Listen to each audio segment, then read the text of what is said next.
Halo, assalamualaikum warahmatullahi wabarakatuh. Selamat malam, salam sejahtera untuk kita semua.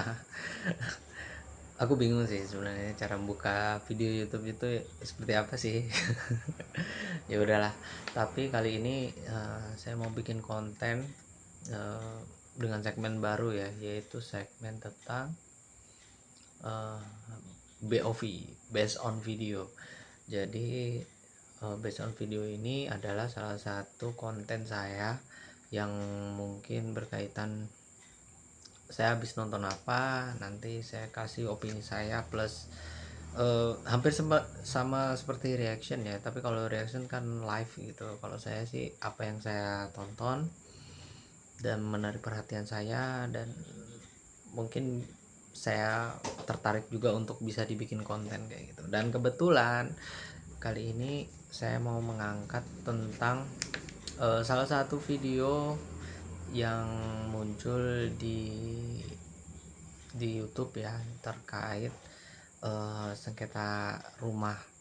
Kenapa saya tertarik dan akhirnya membuat konten ini, karena memang gimana ya, karena kan saya juga pengen punya rumah pribadi ya. Ini kebetulan rumah orang tua kayak gitu, cuman ya rumah impian lah bahasanya kayak gitu ya.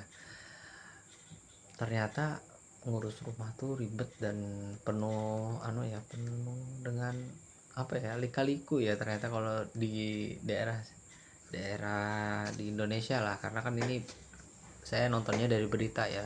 Kebetulan saya nontonnya di Metro TV. link link videonya nanti saya taruh di deskripsi ya. Nah, tapi sebelum itu saya mau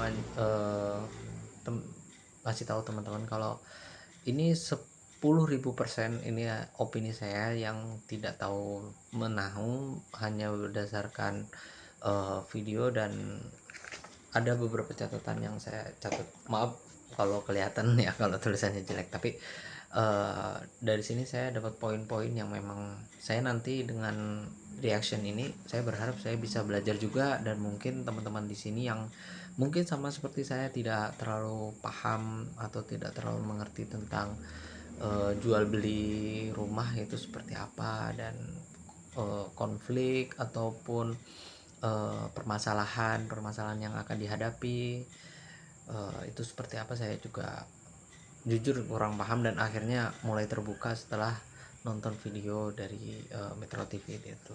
Oke, yang pertama, yang paling menarik dari catatan saya udah nyatet nih beberapa. Yang pertama adalah kepemilikan rumah nasional itu hanya 84,7%, berarti masih ada 15 persenan ya. Ini kalau digenapin kan 84,7, 85% ya.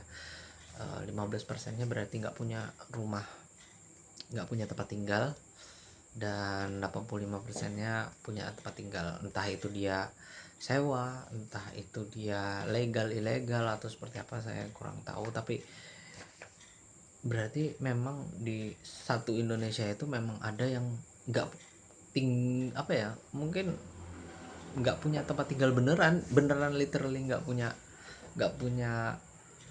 wilayah untuk bernaung atau berlindung seperti itu ya. Sedih aja. Sedih sih kayak gitu, karena bayangin kalau kita di posisi seperti itu kan juga susah ya.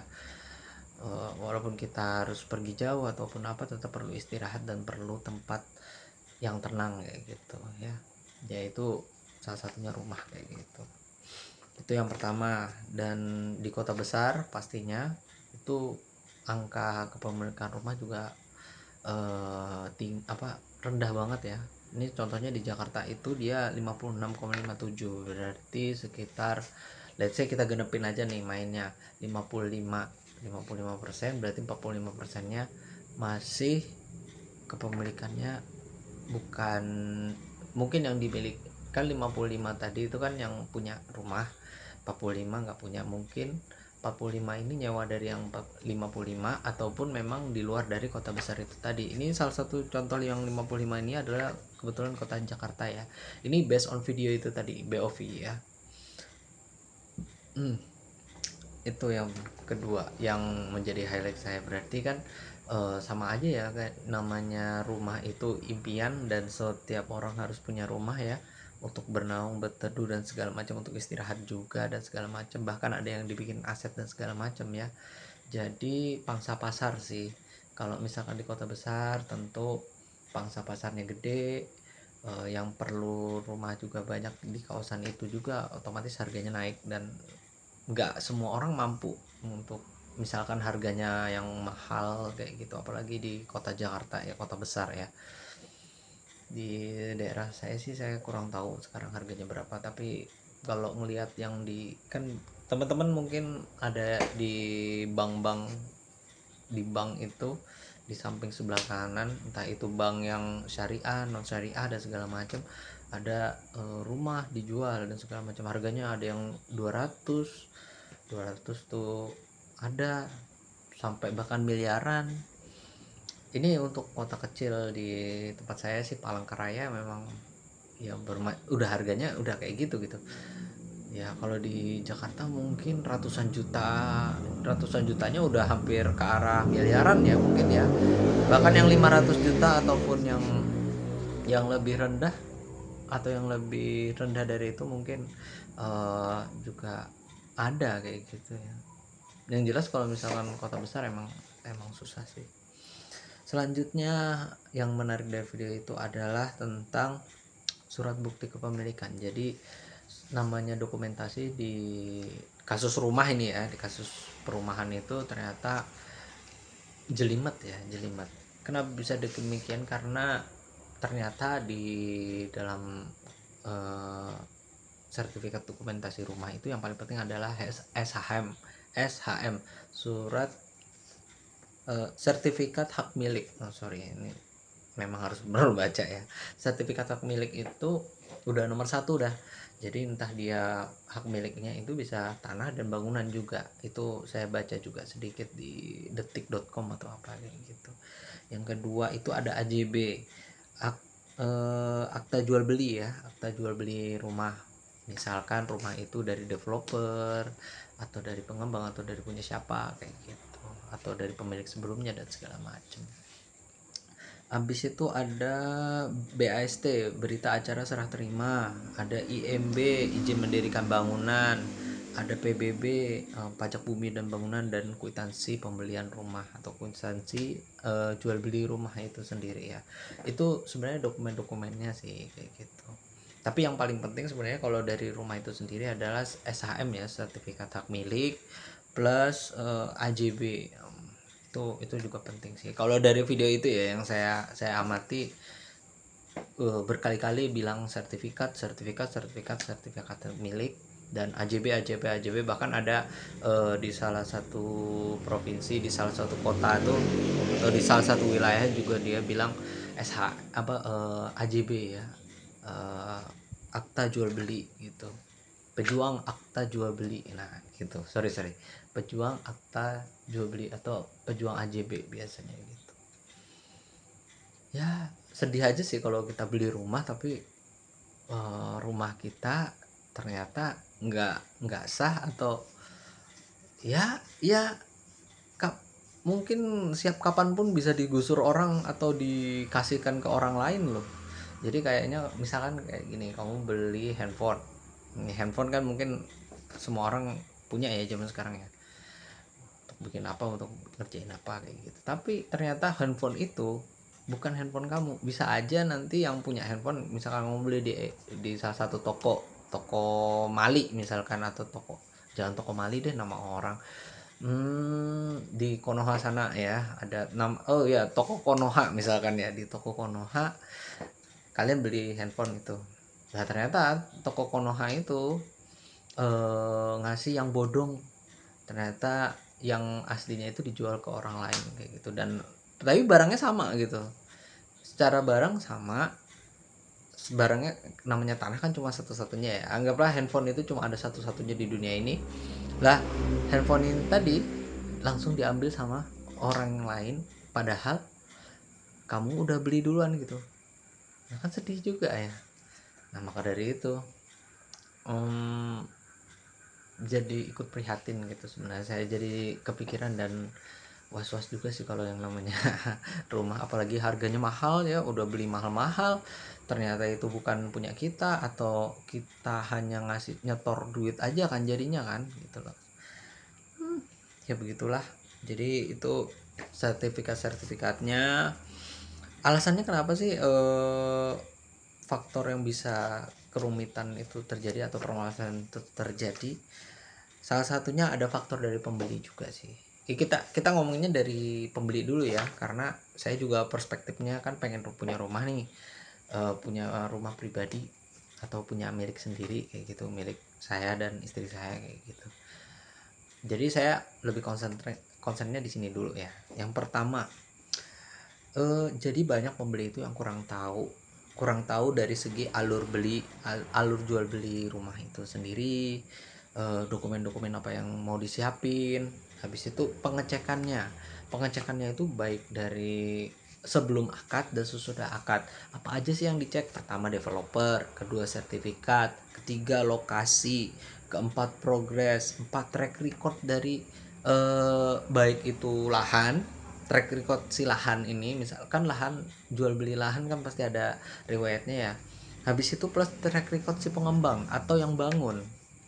Ini beda halnya kalau misalkan dia warisan atau pemberian ya, misalkan diberi tanah kayak gitu ya. Kalau pemberian tanah juga mungkin juga harus tetap dicek ya, jangan-jangan itu tanah sengketa atau, nah itu yang paling paling banyak juga tuh dimunculin di video itu, yaitu tanah sengketa dan segala macem kayak gitu. Sedih aja sih, kita beli di tanah yang orang aja lagi ribut di situ, makanya sangat menyedihkan aja gitu, kasihan jadinya. Oke. Dan yang terakhir itu harus jeli.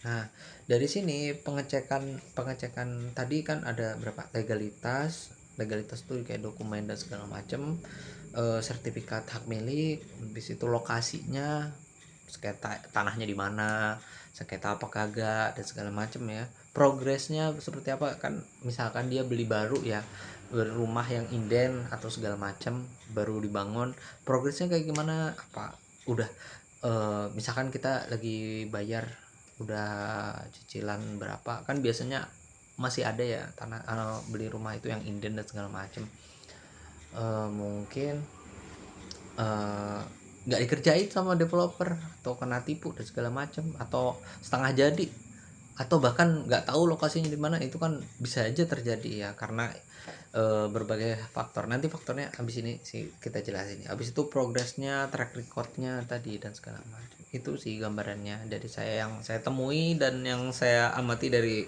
BOV tadi ya, based on video yang tadi. Ini yang pertama, hal yang menarik gitu dan kita harus cermati di situ. Selanjutnya tadi kan dari aspek pembeli ya, bisa juga dari aspek permasalahan ini tentu andilnya juga dari developer ya.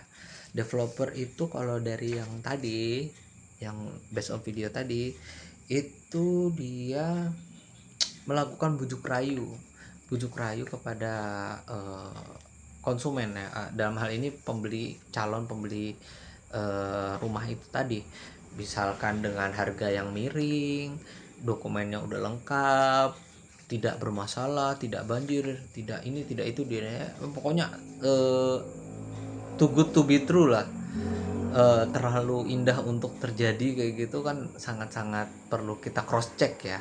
Makanya kejelian sebagai seorang pembeli itu sangat-sangat diperlukan. Makanya kalau beli sesuatu, lebih baik tidak berdasarkan emosi, tapi berdasarkan logika dan realitas, kayak gitu aja sih kalau saran saya. Tapi walaupun saya ngomong gini, saya juga habis habis juga sih, habis mungkin blunder juga kayak gitu kebetulan kemarin. Nanti mungkin dijelasin di video lain lah ya, biar nggak terlalu panjang. Nah, selain itu bujuk rayu dengan harga murah dan iming-iming yang lainnya, akhirnya developer ini nanti bisa kaburnya ya, nggak kerjain itu tadi. Banyak faktor sih yang bikin kayak gitu. Mungkin tanah sengketa tadi satu, jadi developernya jadi males mecah, males ngurus, males sekiranya rumah atau yang dijual itu tadi memudahkan atau memberikan kenyamanan bagi si pembeli kayak gitu. Itu salah satunya. Yang kedua bisa juga ada tunggakan atau ada utang piutang atau ada kewajiban yang tidak diselesaikan. Bisa jadi sengketa tadi ya, baru satu pihak ternyata padahal itu tanah sengketa kayak gitu ya. Bisa juga PBB, kan namanya developer kan harus punya lahannya itu tadi ya, ternyata lahannya dan bangunannya itu tadi belum dipajakin, belum dibayar pajaknya. Kan namanya developer kan hitungannya per biji ya, per biji rumah atau per kawasan itu tentu harganya kan luar biasa ya, bisa miliaran mungkin. Kalau di kota di Pulau Jawa tentu miliarannya itu pasti ya, tapi kalau di kota-kota mungkin kayak Palangka saya kurang paham kayak gitu. Tapi itu juga harus diperhatiin intinya kayak gitu. Dan yang ketiga, track record tadi, jangan ternyata dari video ini tadi ada pengembang, dia bikin bikin pembangunan perumahan gitu di kawasan di kawasan A lah, di kawasan A dia berkasus atau nggak selesai secara legalitas dan segala macam, dan di kawasan yang lain itu sama juga seperti itu gitu loh. Nah, track record yang seperti itu hmm, harus kita kita sebagai pembeli harus hati-hati gitu ya. Saya takutnya ini sih, ini yang saya takutkan ya, yang saya takutkan sih sebenarnya sih eh ini karena bisnis ya. Pengembang ini mungkin dia apa, dari lubang tutup lubang atau punya sesuatu yang tidak bisa, yang di luar perkiraan dan akhirnya tidak bertanggung jawab karena ada reputasi, ada ancaman. Ancaman ini ancaman, misalkan dia tidak bisa menyelesaikan ya, misalkan penjara dan segala macam, kan orang takut juga ya, nama baik dan segala macam, akhirnya kabur aja kayak gitu selama masih bisa kayak gitu. Nah, yang saya takutkan sih sebenarnya seperti itu ya, yang namanya dari pengembang itu tadi. Jadi memang mengerikan ya di dunia apa nih, jual beli rumah ini sendiri ya. Saya sih berharap semoga kedepannya saya juga bisa beli rumah dengan lebih baik, tidak terjebak seperti ini. Oh iya, satu lagi, dari pengembang itu sendiri, ini kan tanah, misalkan kasus yang ada di video tadi itu kan orang nggak bisa dapat AJB ya, tapi aku ngelihat sih rumah-rumahnya terbengkalai, mungkin nggak diaspal atau nggak ada fasumnya dan segala macam. Jadi ya ya menyulitkan bagi yang beli rumah di situ gitu, kasihan gitu. Jalannya rusak kan, kalau kita pulang kerja tiba-tiba jalannya rusak, gundul-gundul kayak gitu kan bikin malas juga ya. Habis itu tamu-tamu yang mau mampir ke rumah kita juga nggak enak dan segala macam.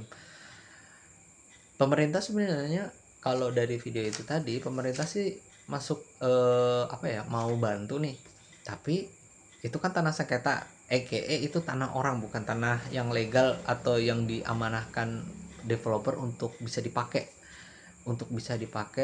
menjadi akses pemerintah untuk bikin jalan atau untuk bikin penerangan dan segala macam.